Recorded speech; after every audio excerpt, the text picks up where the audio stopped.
really cared and meant a lot to me. What do you think of the last 2 years? What have they been like for you? You mentioned up there that you kind of noticed your critics had increased maybe than they were in the earlier stage of your career. What's the last 2 years kind of been like for you? Emotional roller coaster. You know, my uncle passed away with cancer. You know, the hardest thing is to see people overlook me. I gave up the belt. You know, I thought I made the right decision for myself and for my family because, you know, you have a lot of people, money, but then you forget family is there always. So my uncle is one of the best examples I had in my life. I wouldn't probably be where I'm at if it wasn't for him. And to see him fight a real fight like cancer, I'm very fortunate to see fighting a guy that beat him, but my uncle didn't beat him. You know, he lost his life to cancer. And at the same time, I seen my son born, and it was like I learned in the moment, you know what I'm saying, speaking with my heart, that it was never about me in the first place. It was always about my family, about things that really truly mean something to a person. So family meant a lot, and I learned who was my real friends and who I was willing to do business with, opposed to them looking at what kind of decision to make. So the last 2 years have been very emotional for me, but I think I've grown through everything I've been through, and I became a better person. Are you anxious at all for, I mean, you're in the prime of your career. This is the time when everyone wants to see when you're going to get the best. This is a great beginning to kind of all that. What do you see for yourself in the next year, 2 years after this past? Well, I'm really taking every fight seriously. I'm taking the money that I earn with every fight and making sure I pay my taxes. You know, that's number one, right? But also, you know, me and my wife are looking for a place to live in New Jersey, a place that I can buy straight out, not own nothing, no mortgage, no nothing, just buy it flat out. Owning a lot of property in my hometown where I'm from, Grand Rapids, Michigan, and encouraging the minorities there that, you know, we can always use what we don't have as an excuse, but we can also use what our hard work been able to get us in life. And I want to be a good example to the people there. It's the #1 place on the Forbes list, tied with Dallas, Texas, 2004. Best place to raise your kids. #2 worst place, I forgot what survey. Worst place, tied with Milwaukee for minorities to live. So, you know, you see something is wrong there. It's a big separation there, and I just want to bring the light to that. And I'm very thankful that I got the friends that I have there who run my business now, who's managing my whole career now, my best friends, and who's been there from day one. People that I was poor with, and now people that I'm gonna get rich with. You know what I'm saying? That all around, I see myself not just being a casualty of what people think about athletes in general, but especially boxers, because, you know, we got to get an aggressive lifestyle. I don't want to retire broke. I want to make sure that everything I do, I have knowledge about, you know, money that I'm investing with people. I'm not just giving money to people, say do what you want to, that comes often, but I want to know what I'm going to put my money up. I want to make sure that my son got a better life than I ever had growing up. It was hard growing up in Grand Rapids, Michigan, sharing underwear with your little brothers, sharing socks, sharing clothes, daydreaming about the food that we wish we was eating. So when we was eating rice and beans, we was make-believing we was eating the food that we was imagining about. So I want to make sure I give my son a humble beginning by just letting him know where I come from, showing him and being there for him, and then giving him more of the opportunity that I have. You talked about at the press conference going back to get your GED. Why was that important to you? Because, you know, that's why I didn't get my high school diploma in the first place. I had everybody telling me, stay in school, don't be a fool. And then I'm sitting around, I'm like, damn, all these people are a bunch of fools there, because none of them none of them in a better situation at all. They telling me, maybe they was telling me by experience, but, you know, it's hard to tell somebody to do something that you never did. You know what I'm saying? So it was hard because I didn't have that push. So everything I'm doing right now in my life, I'm pushing myself to do, including getting up, running when I don't want to, and getting that GED when so many people was telling me that's not important. You have education by your life experiences. I said, yeah, but just that one thing, something I know I need to get. So when I do pass that knowledge on to the next kid that need to hear that and let them know, it's not just about not having a dream set forth and work on your dream. It's about being smart with your dreams and being smart with yourself and being smart with life. Education make a lot of these things easier by you knowing that you can go to school and have a backup plan if your dream doesn't work. So what was that process like? Process was hard. Classes, or I mean, I took the test, and I just didn't have the time to be studying and everything like that. And when I got down to the point where I was like, I'm gonna sit down and do this, nothing else even matter, and I put my mind to it, then that's when it came the way. So I took the test once before. And on your first try or second try? No, the second try. What about college? College, you know what I'm saying? I think I'm afraid of that. I mean, maybe acting school is something I consider, But after I think when I'm done with boxing, it's gonna be hard to try to be like, because I never did boxing to be famous and be known amongst people. It comes with a lot.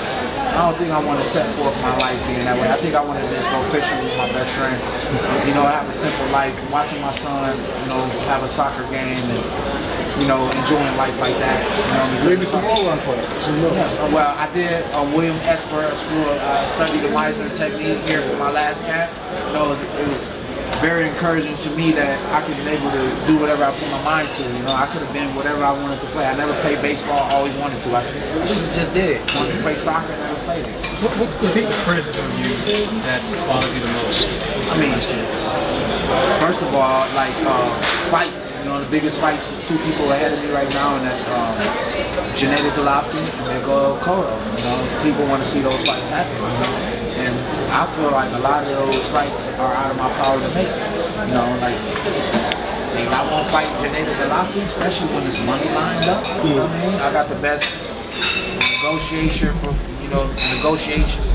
negotiator, which is Al Heyman, for my fights to make sure that I'm able to get compensated.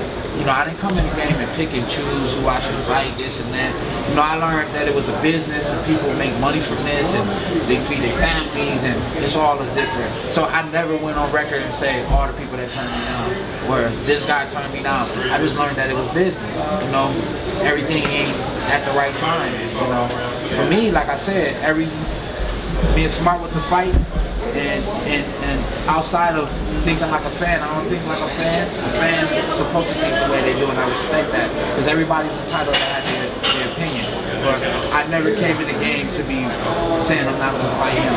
I came in the game to say, whatever's in front of me is going to be my challenge to go up there. What role do you think the fighter plays or should play in making these types of fights happen? The politics are well known to people here, but outside nobody really gets that. What role do you think the fighter should play in making those things happen? At the end of the day, be the fighter. You know what I'm saying? It's hard to say that, and people say, "But you a bit." I manage my money. I manage paying my taxes. I manage doing things like that. But I don't manage what fights are the good. Like this fight was an option when before the MVP, but I thought to myself, speaking about it, wouldn't this fight be worth more down the line? I want to have 3 fights down the line.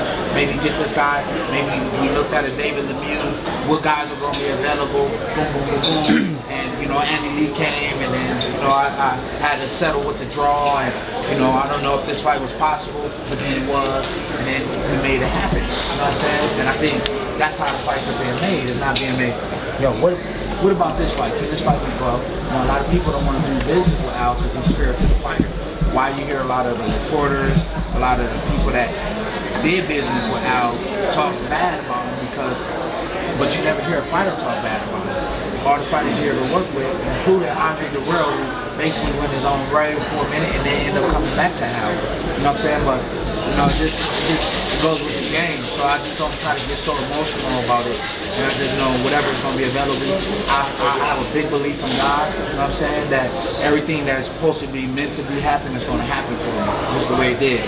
And that goes for every struggle I had. This whole thing that you said the last 2 years been emotional, it's been hard to deal with, but I know that God won't put nothing in my hands that I'm not able to do. Do you believe the Golovkin fight will ever happen? I think, Mayweather and Pacquiao happened. We never thought that was going to happen, but look how much money had to be in the pot for that to happen. This is one of the first fights that you've seen Showtime and HBO work together and did a joint pay-per-view. That's the kind of money I'm talking about. So when I say, money must not be big, they thinking it's like not enough money. Look, 5 million, what, 10 million? That's Mayweather just got 280 for playing Pacquiao. Well, I'll be cool with 5 mil. cool with 10. You know what I'm saying? I'm gonna set my life. With my mind, I'm gonna hustle like a Cuban. I'm gonna make that fight work to 10, 10 gonna be 20, 20 gonna be 25. You know what I'm saying? So, like I said, you know, I could sit down here and be excited, you know, because as a kid, I was made promises all the time as a kid. None of those promises came through until I started making promises to myself. Oh, you gonna get this for Christmas? Never come around, never got it. I got a pair of underwear or a jogging suit I never wear. You know what I'm saying? But that, it comes with experience, and like I said, I'm just thankful for every day that I get to live and get to see. How do you separate your friendship going into this fight, knowing how close you guys are, but also knowing what's on the line at the end of the evening? Well, because you know this will happen. If we both thinking like that, every time he hit me, I'm like, he be like, yo, man, I'm sorry, I didn't mean to hit you that hard. And I hit him, they be like, oh, peace. I had to be like, yo, I'm sorry. Now, that's not the way this game works. You know, he's coming to hurt me, and I got a must, and I must do that before you get to do it to me. So, for me, you know what I mean, like, he's got something to prove. I don't have anything to prove. I've been in here 33 times. You know what I mean? I done got a total of 34 knockdowns in each and every one of my fights combined. You know what I'm saying? So, I don't have nothing to prove. This is my job. I respect it. I'm at work already. I'm in good shape. I feel good. If you want to go tonight, I could. You know what I'm saying? We're going back to Miami tomorrow. We're going to start back with the work. Now, you gave up the belt, you gave up the belt for your son. Did you feel that was going to set you back, or did you pick up right where you left off after your son was born and you started family life? Yeah, I mean, this is my job, and of course with that record, you know, you're going to always have some fights on the horizon, and I think every fight is a proven fight for yourself. So, you know, me going out there and doing what I did against Andy Lee, or, you know, like, for some reason, if you notice that, who has the belt? No, Danny Jacobs got the belt. Right. Yeah, he got one of the belts, right? And he want to fight me, and I don't even have a belt. So what did that tell you about me? You know what I'm saying?